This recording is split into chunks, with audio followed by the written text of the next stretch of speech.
Assalamualaikum warahmatullahi wabarakatuh.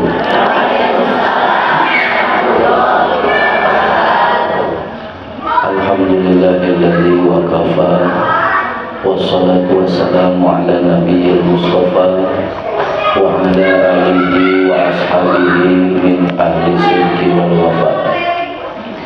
Asyhadu an la ilaha illallah wahdahu la syarika lah wa asyhadu anna Muhammadan abduhu wa rasuluhu la nabiyya ba'dah. Amma ba'du, usikum wa iyaya bitaqwallah faqad fazal muttaqun. Allahumma ja'al jam'ana hadza jam'an marhuma wa tafarruqana min ba'dihi tafarruqan ma'suma. Allahumma aftah lana wa lakum futuhal arifin bi rahmatika ya arhamar rahimin. Ibu-ibu yang dirahmati Allah, mudah-mudahan kita senantiasa selalu ada dalam ridho, maghfirah dan rahmat Allah Subhanahu wa taala. Alhamdulillah wa syukru ala ni'amillah. Pada pagi hari ini kita bisa berkumpul bersama melaksanakan perintah Allah, mencari ilmu untuk bekal kita ibadah kepada Allah Subhanahu wa taala. Mudah-mudahan pengorbanan kita, baik itu waktu, tenaga, pikiran, materi, menjadi satu bentuk nilai ibadah yang diterima oleh Allah Subhanahu wa taala. Kita juga berharap dan berdoa mudah-mudahan barokahnya kita mengikuti pengajian. Semua hajat kita sadayana kapriyogian urang anu saemoga Allah sing dijabah digampilkeun ku Allah Subhanahu wa taala. Yang kitu deui mudah-mudahan urang sadayana ditebihkeun tina segala rupi balahi wabah fitnah duniawi utamina ukhrawi. Tekakantun urang ngadoakeun ibu rama urang anu jasana moal biasa dibales ku urang sadayana.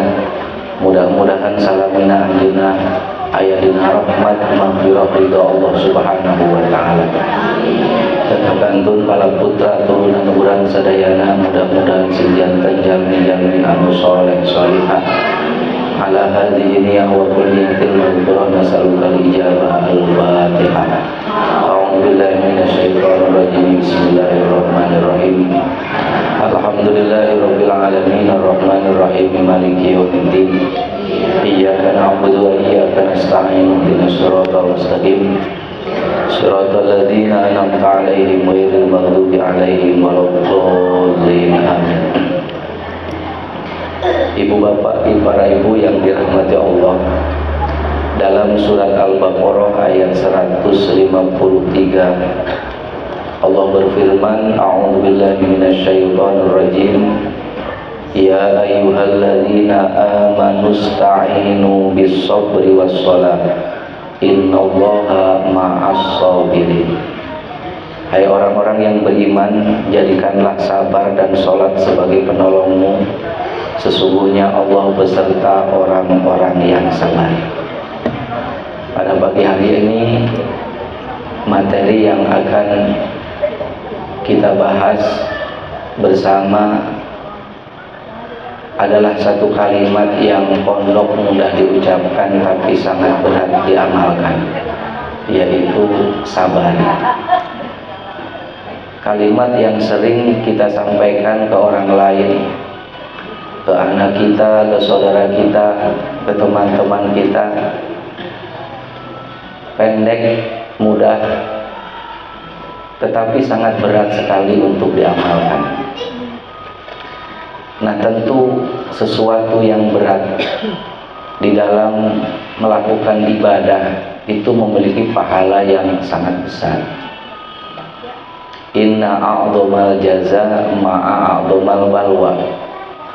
Tatkala cobaannya besar, maka pahalanya juga besar. Kalau kita bekerja semakin capek, semakin lama, maka upahnya juga semakin besar. Demikian halnya bentuk ibadah. Semakin berat kita lakukan, maka semakin besar pahalanya yang Allah janjikan.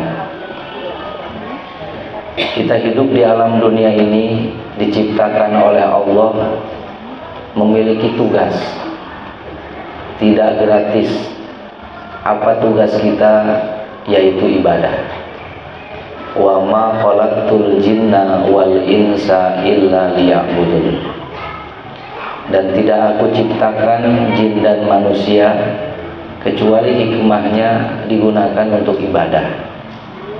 Nah, ibadah itu bukan hanya sholat saja, bukan hanya pada waktu kita membaca Quran saja, bukan hanya pada waktu kita melaksanakan zakat, puasa, haji, tetapi ibadah itu dituntut setiap saat, setiap detik, setiap menit, sampai kita meninggal dunia. Jadi dimanapun, apapun yang kita lakukan, diharapkan itu memiliki nilai ibadah. Diharapkan itu bentuk pengabdian kita kepada Allah Subhanahu wa ta'ala. Sementara dalam 24 jam selama perjalanan hidup kita menunggu ajal, itu tidak lepas dari dua hal. Yang pertama, kita sedang mendapatkan nikmat. Yang kedua, kita sedang mendapatkan musibah. Itu silih berganti.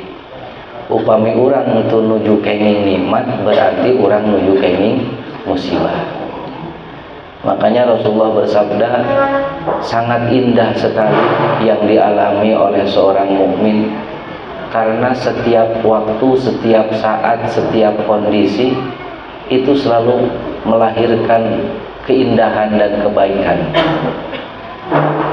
Apabila kita sedang mendapatkan nikmat, maka Allah memberikan ladang ibadah untuk bersyukur. Tatkala kita sedang mendapatkan musibah, maka Allah memberikan ladang ibadah kepada kita untuk bersabar. Janten sabar syukur itu tidak pernah berhenti, terus-terusan silih berganti. Nah, pada kesempatan ini kita akan titik beratkan pembahasan tentang masalah sabar.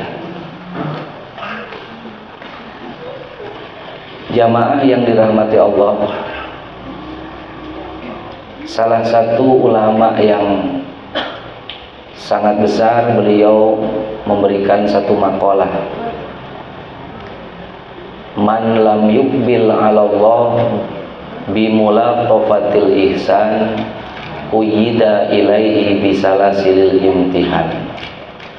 Apabila seseorang tidak mau menghadap Allah dengan berbagai kenikmatan, maka Allah akan memaksa dia supaya menghadap Allah dengan cobaan. Nah, kalimat ini sering kita lihat. Seseorang diberi nikmat oleh Allah, Allah berharap supaya orang tersebut dekat dengan Allah. Allah masih nikmat ke urang teh supados urang teh tiasa caket ke Allah dengan cara bersyukur. Diberi nikmat kesehatan, diberi nikmat harta, nikmat keluarga, itu supaya digunakan untuk mendekatkan diri kepada Allah. Tetapi apabila dengan nikmat tersebut seseorang tidak mau mendekatkan diri kepada Allah, maka nikmatnya dicabut oleh Allah, diganti dengan cobaan, dengan harapan apabila dicoba dia mau dekat kepada Allah. Nah, itu sering kita lihat. Contohnya, pada waktu dia masih maju usahanya, dia banyak hartanya, tidak pernah ke masjid, tidak pernah baca Quran, bangun malam, sholat tahajud, silaturahmi. Nah, karena dia tidak mau dekat dengan Allah dengan nikmat yang Allah berikan, maka nikmatnya dicabut, hartanya dicabut, dia jadi miskin, usahanya jadi bangkrut, baru dia mau ke masjid, baru dia mau bangun malam, baru dia mau membaca Al-Quran, berdoa kepada Allah. Nah, itu banyak kita jumpai seperti itu. Atau pada waktu dia masih sehat, dia tidak mau beribadah. Pada waktu dia masih muda, dia tidak mau beribadah, bergelimang dengan maksiat dan dosa. Tatkala nikmat sehatnya dicabut, tos setruk mah nembe kersa ka masjid, tos ripuh nembe kersa salat duha, kapung kurma nuju seueur hartos tara ngiring pengaosan, ayeuna mah tos ripuh seueur kabingung kasusah rajin ke pengajian, seueur kitu seueur. Biasanya bukan orang lain, urang eta teh nya. Tempo orang susah gugah wengi getol. Tapi setelah kita senang, kita lupa dengan bangun malam. Nah, itu bukan hal yang jelek. Karena pada waktu kita mendapatkan nikmat oleh Allah, disuruh menghadap, mendekat kepada Allah, kita tidak bisa, tidak mampu. Maka Allah ganti nikmat itu dengan cobaan. Tatkala dicoba ternyata dia mampu. Maka tidak sedikit orang yang bisa bersabar tatkala diuji dengan materi, tapi tatkala dia diberi kekayaan, dia tidak sabar. Jadi banyak orang yang tatkala diberi harta dia jauh kepada Allah, tapi setelah harta itu dicabut dia malah dekat kepada Allah. Tidak sedikit orang yang tatkala dia sehat jauh dari Allah, setelah dia sakit banyak penyakitnya baru dekat kepada Allah. Nah, ini ada ulama yang Imam Ghazali mengatakan, walaupun bahasanya agak kasar ya. Saur Imam Ghazali, upami jalmi nuju sehat tara kersa ibadah, setelah sakit dia rajin ibadah, maka selama sakit tidak boleh meminta sehat, tidak boleh berdoa supaya sehat. Kenapa? Karena diberi sehat dia malah jauh kepada Allah. Tatkala diberi sakit dia malah dekat kepada Allah. Tatkala diberi kemewahan, kesenangan, bergelimang harta, dia jauh kepada Allah. Setelah dia miskin malah dekat kepada Allah, padahal bentuknya cobaan. Nah, mungkin bisa kita pahami dari sekilas ini. Ternyata ya, terkadang lebih baik kita dalam kondisi musibah daripada kita dalam kondisi mendapatkan nikmat. Seandainya musibah atau cobaan itu kita sikapi secara logis, kita sikapi dengan hati yang bersih, maka kita tidak akan merasakan berat menghadapi cobaan. Karena ternyata dengan cobaan kita malah bisa dekat kepada Allah Subhanahu wa ta'ala. Kenapa cobaan itu terasa berat? Karena kita tidak mengenal siapa yang memberikan cobaan. Karena kita tidak cinta kepada yang memberi cobaan. Tatkala kita mengenali yang memberikan cobaan, maka cobaan itu bukan terasa berat. Ini contoh yang paling rendah saja ya. Kita datang ke dokter. Datang ke dokter walaupun mahal, ngantri. Kemudian nanti setelah ketemu dokter berjam-jam kita ngantri, bukan dikasih permen, dikasih obat pahit. Kenapa kita henteu kapok eta datang ke dokter? Kunaon teu kapok ngantri? Kunaon teu liren nuang obat? Karena kita tahu dengan memakan obat yang pahit kita akan mendapatkan kesehatan. Ya. Jadi tatkala yang kita pikirkan adalah dampak dari cobaan itu, maka cobaan tidak akan terasa berat. Yang kita lihat itu yang memberikan cobaan, bukan cobaannya. Kapungkur saurna gitunya nuju anom, nuju urang teh sareng si bapak teh masih keneh mejeuna resep. Yanten upami jalan duaan sok sanaos tebih tapi terasa indah. Dicubit ku si bapak, ku si aa baheula mah. Nyebatna ge sanes ade yayang. Ayeuna mah tos bapakna. Si Aki abah ayeuna bu. Baheula mah yayang bebeknya.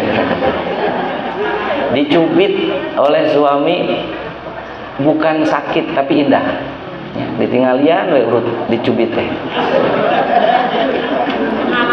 Kenapa itu terasa indah? Karena kita melihat saha anu nyiwit ieu. Cobi ayeuna boro-boro diciwit aya namanya. Dipelong ge asa diteungeulan ku caroge teh.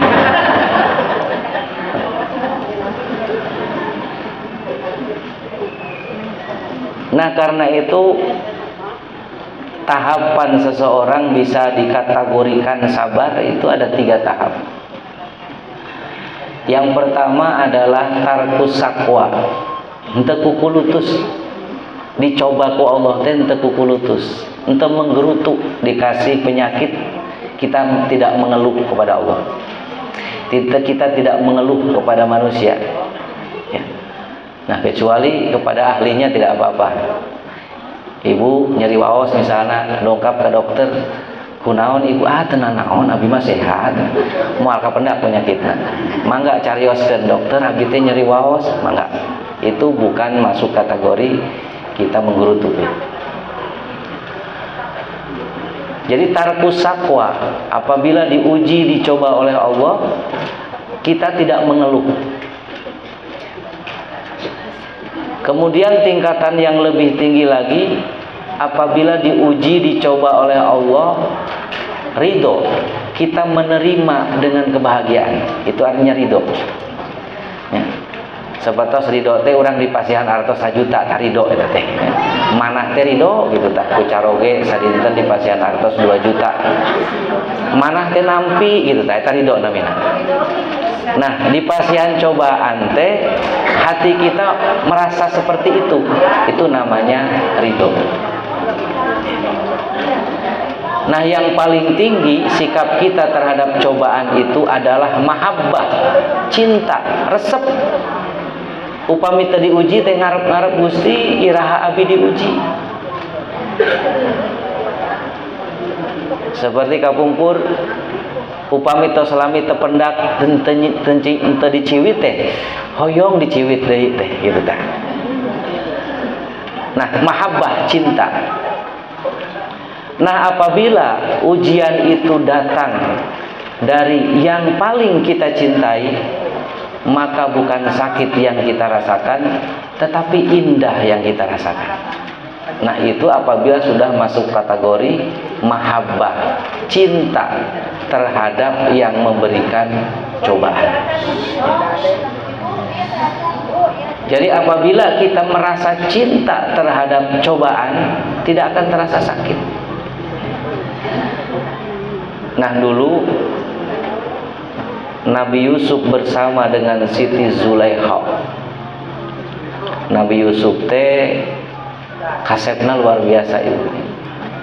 Jadi seandainya kasep teh aya 100, maka nu 100 teh dibagi 2, 50%, 50%.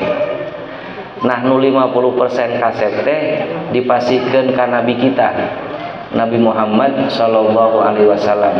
Cuman kegantengan Rasulullah tidak didohirkan oleh Allah. Tinggal 50% deh. Nu 50% dibagi 2. Nu saprapatna dipasihkeun ka Nabi Yusuf alaihissalam, nu saprapatna deui dipasihkeun ka sadayana makhluk, ka sadayana jalmi. ya, nusa prapat teh kanggo sarareha. Sok walaupun yang seperempat itu untuk semuanya, kita melihat caroge urang asa pangkasepna. Tak acan ninggal Nabi Yusuf eta teh ya. Padahal eta teh seperempat kanggo sadayana. Nah, Nabi Yusuf alaihissalam karena gantengnya luar biasa sehingga sampai Siti Zulekho itu tergila-gila. Akhirnya banyak teman-teman Siti Zulekho, orang-orang bangsawan, istri-istri raja mencemooh. Karena pada waktu itu Nabi Yusuf menjadi hamba sahayanya Siti Zulekha. Karena mencemooh teraos, akhirnya diundanglah istri-istri raja itu diundang makan bersama di rumah Siti Zulekha. Nah, jamuan pertama itu buah-buahan dengan beraneka ragam supaya menikmati masing-masing, dikasihlah pisau yang tajam ya. Maka sambil mengupas buah-buahan, sambil ngobrol, dipanggillah Nabi Yusuf alaihissalam. Begitu dipanggil Nabi Yusuf keluar, maka istri-istri raja melihat Nabi Yusuf karena saking kagumnya, itu bukan memotong buah-buahan tapi jari-jarinya dipotong. Nggak kerasa, tekaraos ku bakat nikmat-nikmatna ningali kasepna Nabi Yusuf. Sampai jari-jari potong teh tekaraos. Falamma ra'ainahu akbarnahu wa qata'na aydiyahunna wa qulna hasya lillahi ma hadza basyarun in hadza illa malakun karim. Tekaraos, karena apa? Saking nikmatnya, padahal bentuknya sakit. Nah, demikian halnya dengan cobaan. Tatkala yang kita lihat adalah yang memberikan cobaan, cacak Nabi Yusuf ciptaan Allah, kita sudah terkagum-kagum, apalagi yang menciptakannya. Nah, berarti kenapa kita belum sampai ke tahap ridho, apalagi mahabbah cinta tadi? Karena ternyata kita tidak mengenal Allah secara maksimal. Semakin kita mengenal Allah, semakin indah cobaan kita rasakan ya. Nah, cobaan itu ada 3 macam, atau musibah atau sabar itu ada 3 macam. Yang pertama adalah sobar alat ta'at, sobar dalam melaksanakan taat kepada Allah. Yang kedua sobar anil musibah, sobar terhadap yang kedua sobar anil maksiat, sobar meninggalkan maksiat. Yang ketiga sobar alal musibah, sabar terhadap musibah. Apabila kita mampu melaksanakan perintah Allah, itu kita masuk kategori orang yang sabar. Orang lain mah bersenang-senang dengan maksiat, orang lain berleha-leha, tidak menggunakan waktu untuk ibadah, sementara orang mah angkat ke pengaosan, nya capek di jalan teh, capek kadieu duwi kadieu ge sami, di tempat pengaosan mah benten ngaraosna ibu ningali jam teh asa teu maju.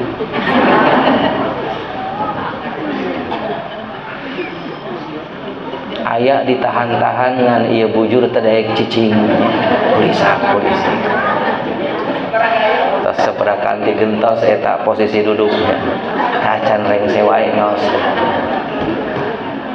Nah, kita mampu melaksanakan taat kepada Allah, ibadah kepada Allah, ini sabar. Kemudian yang kedua, kita mampu meninggalkan maksiat.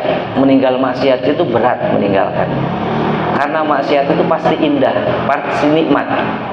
Nah, kita berjuang meninggalkan keindahan, kesenangan hawa nafsu demi untuk mendekatkan diri kepada Allah dengan meninggalkan maksiat, itu sangat berat sekali. Maka barang siapa yang mampu meninggalkan maksiat, berarti dia masuk kategori orang yang sabar. Yang ketiga, sabar anil musibah, alal musibah, sabar terhadap cobaan. Nah, cobaan atau ujian itu tidak akan pernah ada ujungnya. Sering kita bertanya, duka iraha dicobi teh. Ya. Dicoba itu tidak akan pernah ada ujungnya sampai kita meninggal dunia. Semakin tinggi pohon berdiri, semakin kencang angin bertiup.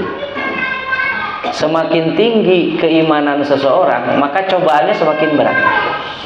Jadi setiap manusia itu cobaannya beda-beda.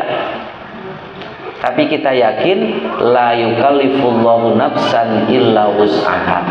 Allah tidak mungkin memberikan cobaan kecuali kita diberi kemampuan. Cobaan yang diberikan orang lain itu belum tentu kita mampu menerima cobaan itu. Cobaan yang diberikan kepada kita itu belum tentu mampu dihadapi oleh orang lain. Jadi masing-masing kita teh gaduh cobaan, gaduh masalah. Sok sanaos urang calik di leuweung di luhur gunung, pasti masalah itu akan ada. Karena cobaan itu tidak akan pernah hilang. Ya.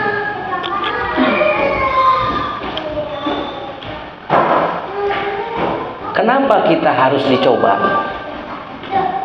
Atau suwe Allah teh kedah masihan cobaan.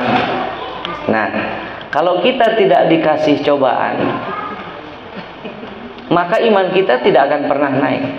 Ya. Kita tahu bahwa anak-anak sekolah itu kalau menghadapi ujian dia tidak senang. Pasti ngeluh, aduh, baik ujian ya. Waktu dulu kita sekolah pasti menghadapi ujian teh bukan senang, tapi kita harus mempersiapkan segala macam. Tapi kenapa pihak sekolah tahu bahwa siswa tidak suka menghadapi ujian, tapi tiap semester itu selalu dikasih ujian? Karena guru itu cinta kepada murid. Dengan lulus ujian dia akan dinaikkan kelasnya. Janten upami aya siswa alim diuji tesawios ngan moal naik-naik kelasna. Maka guru memberikan ujian itu di dalam rangka akan dinaikkan kelasnya. Rasulullah bersabda, "Idza ahabbal abda ibtalah."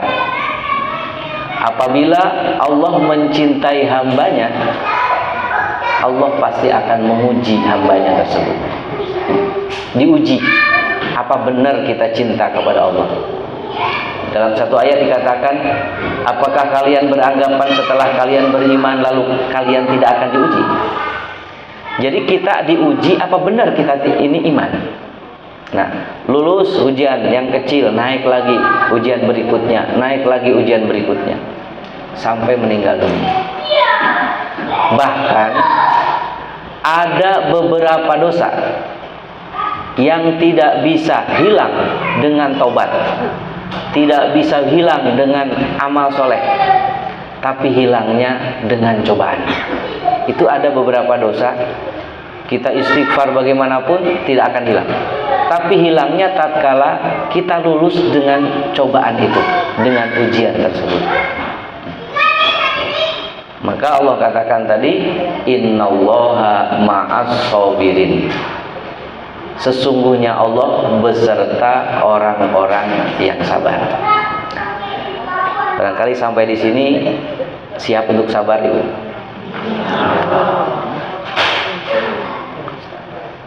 Janten upami dugi ka bumi caroge teh uring-uringan.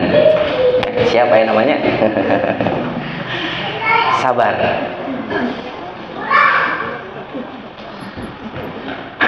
Nah, ujian, sikap kita harus bersabar. Orang yang bersabar itu lebih tinggi derajatnya daripada orang yang bersyukur. Pasti kalau kita milik, mending dipasihan nikmat, mending diuji. Pasti mending dipasihan nikmat. Ya. Karena itu sesuai dengan hawa nafsu. Kalau ujian ini tidak akur sareng kohoyong hawa nafsu, maka keinginan kita mendapatkan nikmat. Walaupun ada ladang ibadah tina nikmat, syukur. Kita bisa syukur dengan nikmat tersebut. Orang yang bersyukur, timbal baliknya, la in syakartum la azidannakum. Seandainya engkau bersyukur, maka akan aku tambah nikmat yang aku berikan. Tetapi apabila kita tidak bersyukur, wala in kafartum inna adzabi lasyadid. Seandainya engkau kufur, maka azabku sangatlah pedih. Jadi mendapatkan nikmat teh ente gratis.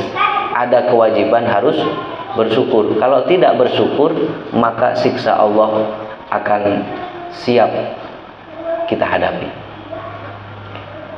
Sementara kalau cobaan, apabila seseorang dicoba, cobaan juga ladang ibadah untuk sabar. Apabila seseorang dicoba dan dia tidak mampu sabar, maka dia hanya tidak mendapatkan pahala sabar. Tapi apabila dia mampu bersabar, innallaha ma'as sabirin. Sesungguhnya rahmat Allah beserta orang-orang yang sabar. Jadi kalau kita syukur hanya ditambah nikmatnya. Kalau kita sabar, kita akan mendapatkan rahmat yang sangat besar dari Allah Subhanahu wa taala. Makanya orang yang sabar itu lebih tinggi derajatnya daripada orang yang syukur. Nah, selanjutnya cobaan yang kita hadapi, sisi lain itu adalah merupakan sebuah pelatihan, pendidikan. Tatkala kita mampu bersabar dengan satu cobaan, di mana lain waktu kita dikasih cobaan yang sama, setidaknya kita sudah pernah lulus dengan cobaan tersebut. Kita mampu untuk menghadapi cobaan tersebut. Nah, mudah-mudahan walaupun berat, kita tergolong orang-orang yang sabar, ya. Sebelum dilanjutkan, barangkali ada pertanyaan terkait masalah yang sudah disampaikannya.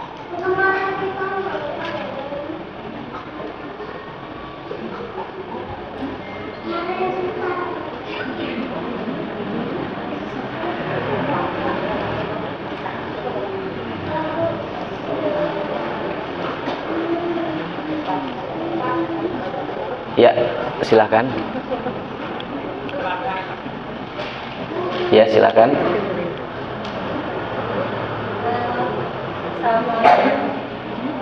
Bertanya, apa benar kalau orang yang selalu diuji banyak dosa muslim?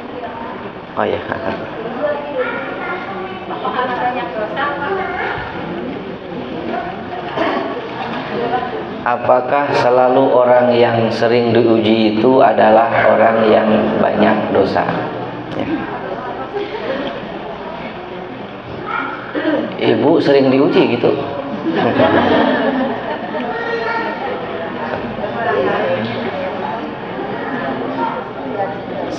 Tadi disampaikan semakin tinggi pohon berdiri, semakin kencang angin bertiup.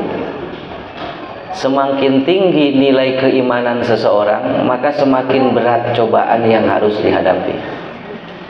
Siapa orang yang paling berat mendapatkan ujian? Itu ada 5 yang dikenal dengan ulul azmi, ya. Yang pertama adalah Rasulullah, yang kedua Nabi Ibrahim, yang ketiga Nabi Musa, yang keempat Nabi Isa, yang kelima Nabi Nuh. Kira-kira 5 orang ini dosanya banyak nggak? Padahal cobaannya besar, paling besar. Nah, 5 Rasul ini tidak pernah melakukan dosa sedikit pun, bahkan dijaga dirinya dari melakukan dosa. Tapi cobaannya paling besar. Nah, kemudian demikian halnya dengan Nabi Rasul yang lainnya. Para ulama ya, itu orang-orang soleh, semuanya dicoba. Nah, termasuk orang-orang yang kadang-kadang maksiat, kadang-kadang dosa, itu juga dicoba. Apalagi orang yang banyak maksiatnya, itu juga dicoba. Nah, karena itu dampak dari sebuah cobaan itu tergantung yang menerimanya. Kalau diterima oleh orang yang bersih dari dosa, maka fungsi dari cobaan itu untuk menaikkan derajat, ya, menaikkan derajat. Padahal karena dia tidak punya dosa. Jadi orang yang tidak punya dosa, kemudian Allah kasih cobaan, itu dalam rangka menaikkan derajat, seperti para nabi, para rasul. Kemudian yang kedua, orang-orang yang kadang dia melakukan dosa tapi banyaknya beribadah, itu juga dicoba. Maka cobaan itu dalam bentuk teguran, supaya dia tidak mengulangi kesalahan tersebut. Kemudian yang ketiga, orang yang banyak dosa tapi muslim, maka cobaan itu di dalam rangka menghilangkan dosa-dosanya, ya.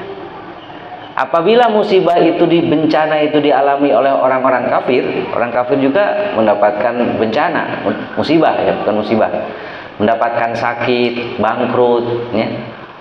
Nah, bagi orang-orang kafir itu adalah azab, ya. Padahal bentuknya sama. Bentuknya misalnya bangkrut usaha, lamun dialami ku Nabi dalam rangka naikkan derajat. Nah, kalau dialami oleh orang-orang yang banyak melakukan ibadah, sedikit dosa, itu adalah teguran. Bagi orang yang banyak dosanya, itu adalah merupakan penghapusan dosa. Nah, apabila dialami oleh orang kafir, maka itu adalah siksaan. Jadi tidak selamanya orang dicoba oleh Allah dia banyak dosanya. Nah, komo orang suudon ya, lusi taman tedamang wae pasti seueur dosana. Janten karena kasih sayang Allah, maka dosa itu banyak yang dibersihkan di alam dunia. Daripada nanti di akhirat, lebih baik dicabut dosa-dosa kita di alam dunia kene. Nah, jadi seandainya kita diberi ujian, cobaan, dan kita banyak dosa, maka cobaan itu dalam rangka menghapus dosa kita. Janten dihapus dosa, dipasihan kebaikan, dinaikkan derajat kita, ya. Itu apabila sabar terhadap musibah. Para sahabat itu kalau seminggu nggak sakit, dia selalu bertanya, kunaon Allah teh ngewa ka abdi teh, tadi pasihan tedamang. Nah, ada lagi yang lain? Silakan. Ya. Apa kiat-kiatnya untuk menanamkan orang menjadi sabar selain apa yang tadi diterapkan yang 3 itu? Ya. Kiat-kiat yang di ini. Terima kasih atas kesempatannya. Saya mau bertanya, apa kiat-kiatnya untuk menanamkan orang menjadi sabar? Itu yang dialami untuk banyak terkecilnya dalam keluarga. Terima kasih. Billahi taufiq wal hidayah. Wassalamualaikum warahmatullahi wabarakatuh. Jadi semua orang itu tentu punya trik-trik, ya, trik-trik yang mungkin tidak sama cara menghadapi cobaan atau musibah. Nah, supaya apa yang kita rasakan, baik itu musibah datangnya langsung dari Allah atau musibah datangnya dari manusia, aya nu ngahina we ka urang teh, aya nu hasut we ka urang teh nya. Bagaimana supaya hati kita teh ikhlas ya dengan cobaan tersebut. Yang kita lihat bukan manusianya, bukan bentuk cobaannya, tapi yang kita lihat kasih sayang Allah kepada kita dengan cara memberikan cobaan. Nah, jadi semua yang kita alami, yang kita lihat, kita rasakan, itu datangnya dari Allah.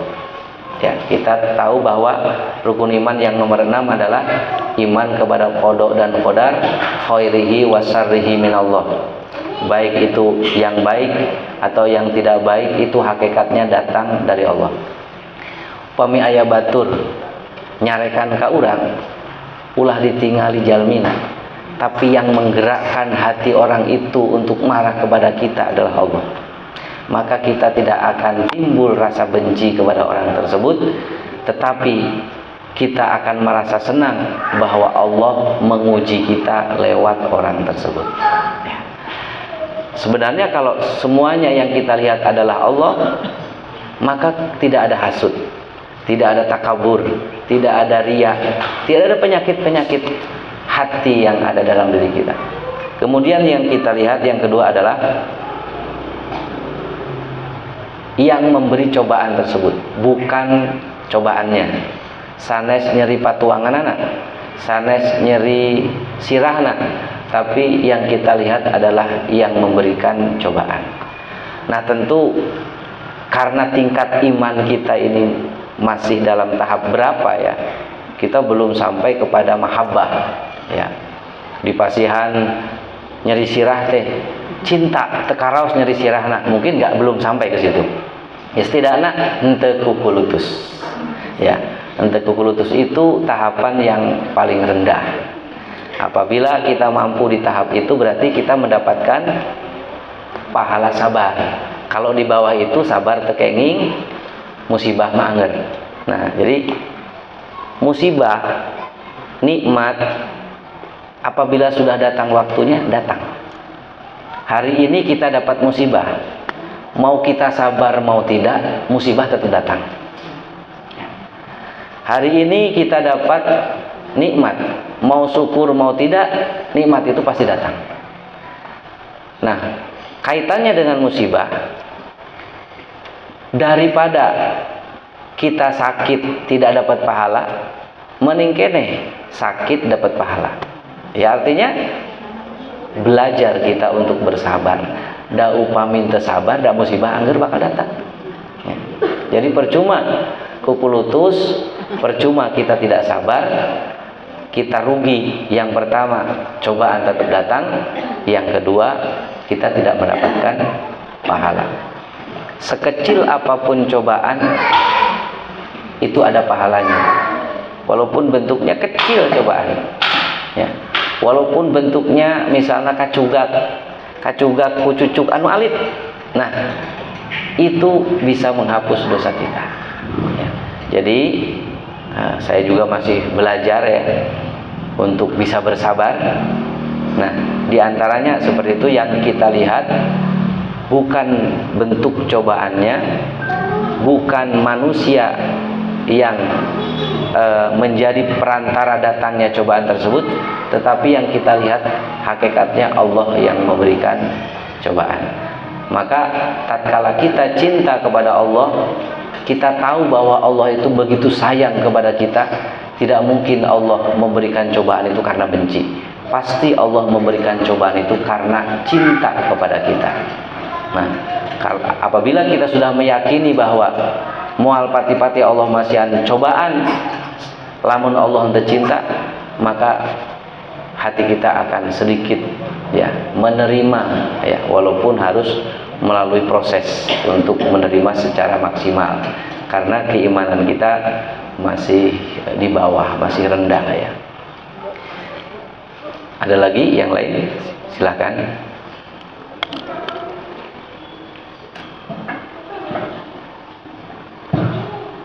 Ibu-ibu ada di kawasan? Halo. Assalamualaikum. Sampai jam 10 seperempat biasanya sampai 11 bulan. Pasti sabar ya. Mending sabar, mending syukur bu. Pertawasan. Ayah kurang kali SD kelas 5 dan naik 3 tahun. Kita sabar atau istiqomah? Sih kalau misalnya kau kasihan hadiah. Hah? Benar si ibu tuh bodoh ya kawan. Ini sabar. Ayat ini pembahasan bu. Innama yuwaffas sabirun ajrahum bighairi hisab. Jalmi sabar mah pahalana tanpa batas. Maka bisa sabar. Kayak pajak kena naik, listrik naik, protesnya kos biasa di negeri orang mah tiga gitu. Ya, ada ibu. Sabar.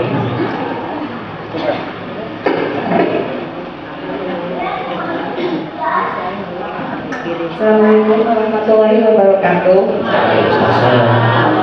Tadi Pak Ustadz mengatakan apabila seseorang dicoba atau diuji dan dia tidak mampu sabar, dia hanya tidak akan mendapat pahala sabar. Betul? Ya. Yang saya tanyakan, berarti tidak berdosa kalau tidak sabar? Tidak. Kalau tidak sabar, apakah kita tidak berdosa? Mengeluh misalnya, berdosa nggak? Kalau tidak sabar, apakah kita tidak berdosa? Apakah kita berdosa nggak kalau kita tidak sabar? Karena tadi dibilang kalau tidak sabar hanya tidak akan mendapat pahala sabar. Jadi kerugian orang yang sabar, yang tidak sabar, dia tidak naik kelas. Terus tadi ya, apabila seorang siswa tidak lulus ujian, ya, maka yang didapatkan dia akan tetap tinggal di kelas tersebut. Janten naik-naik. Demikian halnya orang-orang yang tidak sabar.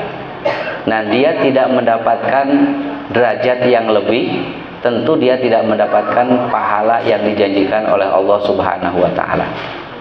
Walaupun itu adalah bentuk kerugian, ya, bentuk kerugian. Dalam satu hadis qudsi Allah berfirman, man lam yashkur ala ni'ami wa lam yasbir alal bala'i falyahruj bainas sama'i wal ardi falyatlub robban siwa'i. Barang siapa yang tidak bersyukur terhadap nikmatku dan tidak bersabar terhadap ujianku, maka silahkan keluar dari kolong langitku dan kalian cari Tuhan selain aku. Bentuknya cobaan, tapi itu bagian dari kasih sayang Allah. Sementara kasih sayang Allah tidak kita terima, nah berarti Allah tidak suka. Nah, tatkala Allah tidak suka, tentu kita tidak akan mendapatkan pahala dari Allah Subhanahu wa taala. Nah, maka banyak ulama yang mereka lebih senang diuji daripada mendapatkan nikmat. Karena kalau mendapatkan nikmat, dampak dari tidak syukur itu akan mendapatkan azab. Sementara apabila seseorang diuji dan tidak lulus ujian, maka dia tidak naik kelas, tidak mendapatkan pahala dari Allah Subhanahu wa taala. Ya tentu tidak akan disiksa, cuman kelasnya tidak naik-naiknya. Ya mungkin ada keterangan lain dari Pak Ustadz, silakan. Terima kasih Pak Ustadz. Misalnya sih Bu ya, saya ada satu pertanyaan. Apa bedanya tidak sabar dengan putus asa? Beda tipis ya. Bersabar itu bukan berarti pasrah. Ya. Misalnya, abi tedamang sabar we teka dokter ka dokter. Itu bukan sabar ya. Jadi bersabar bukan dijadikan alasan oleh kita untuk tidak melakukan ikhtiar. Ya. ikhtiar adalah sesuatu keharusan yang harus kita lakukan.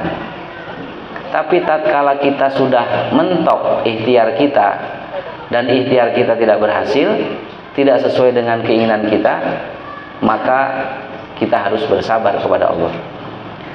Nah, apabila orang yang malas itu tidak mempunyai ikhtiar, ya, tidak mempunyai ikhtiar, pasrah, ya. Nah, tentu itu sama saja dengan bunuh diri, ya. Ada dua keyakinan yang berbeda antara Jabariyah dengan Qadariyah, ya. Kalau Jabariyah itu pasrahnya kelewatan, aku mah Allah we. Kalau Qadariyah ikhtiarnya kelewatan. Nah, kita ahlu sunnah itu lahiriah dengan batiniah itu seimbang. Ada Qadariyah dan Jabariyah melakukan kesalahan, dihukum oleh raja. Setelah dihukum oleh raja, di antara siksaan yang diberikan, tidak diberi makan selama di penjara. Nah, kata Qadariyah, kita harus mencari cara bagaimana supaya bisa makan. Nah, kata Jabariyah, makan atau tidak itu sudah ketentuan Allah. Nah, Jabariyah mah pemalas, tekersa ikhtiar. Nah, Qadariyah mah ikhtiarnya luar biasa. Akhirnya dia bikin patung dari batu-batu. Setelah bikin patung dari batu-batu, ukiran-ukiran, dia jual kepada orang yang lewat penjara tersebut. Banyak yang beli. Setelah dibeli, dapat uang, maka dibelikanlah uangnya untuk membeli makanan. Akhirnya dia dengan banyak uang bisa mendapatkan makanan yang melimpah. Nah, saat tos tuang sawaregna, akhirnya dia bilang kepada temannya yang di penjara Jabariyah, tuh saur abdi ge, urang teh kedah usaha, lamun teu usaha, urang moal tuang. Tah, ieu mah abdi mah karunya we ka dirinya, piraku rerencangan sapenjara diantep. Nah, setelah dikasih makanan dan dimakan, saur Jabariyah, tuh cek abdi ge, teu usaha ge waktuna tuang mah tuang. Nah, jadi antara sabar dengan apa tadi, putus asa, ya, itu beda tipis. Tentu kalau kita lihat secara jauh, bedanya jauh sekali, ya. Putus asa adalah orang yang tidak lagi mengharap rahmat Allah, ya. Ya, karena itu wala tayasu fi rauhillah, jangan kalian putus asa terhadap rahmat Allah. Jadi intinya apabila kita dicoba, ya kita berusaha. Adapun hasilnya itu disanggakeun ke Allah. Urang tedamang ka dokter, ya, urang tedamang minum obat. Nah, itu orang yang sabar. Tapi upami urang tedamang tidak ada ikhtiar, nah itu orang yang putus asanya. Lah tos tong di ubaran deui lah ieu. Tentu itu putus asa. Alhamdulillah, terima kasih jawabannya Ustaz. Dua yang pertolosan, ya. Ada dua orang ibu-ibu dikasih hadiah. Mau hiji masa juta, mau hiji 100.000. Kira-kira pasien 100.000 udah sabar tinggal pasien 1 juta. Sabar mah. Nah, saya juta ya bisa 100.000. Jadi melihat nikmat yang Allah berikan kepada orang lain juga harus mulai sabar rumah, jadi hasud, ya. Jadi terus tuang terus boboknya. Alhamdulillah, dicekap saja. Ada lagi yang tanya? Sudah? Mulai selesai ditutup ya. Terima kasih. Mudah-mudahan kita yang hadir di tempat ini menunggu waktu setiap menit, setiap detik masuk kategori sabar, ya. Bagi ngaos teh berat. Mudah-mudahan kesabaran kita berbuah pahala yang telah dijanjikan oleh Allah Subhanahu wa taala karena sabar terhadap musibah itu akan mendapatkan pahala 900 derajat dari Allah Subhanahu wa taala. Jadi pada intinya apapun yang kita alami dari Allah itu adalah yang terbaik menurut Allah. Tergantung kita menyikapi. Kita berharap mudah-mudahan tatkala Allah memberikan nikmat, kita mampu untuk mensyukuri nikmat. Tatkala kita mendapatkan cobaan, kita mampu menghadapi cobaan itu dengan kesabaran, sehingga perjalanan hidup kita di mana apapun yang kita rasakan selalu berbuah ibadah dan pahala dari Allah Subhanahu wa taala. Terima kasih. Billahi fi sabilil haq. Assalamualaikum warahmatullahi wabarakatuh. Bu Ibu, nanti ada sedikit kisah Supangkop nanti di luar bisa dibagikan. Subhanallah wa bihamdihi, subhanallah wa bihamdihi, asyhadu an la ilaha illa anta, astaghfiruka wa atubu ilaik. Assalamualaikum warahmatullahi wabarakatuh.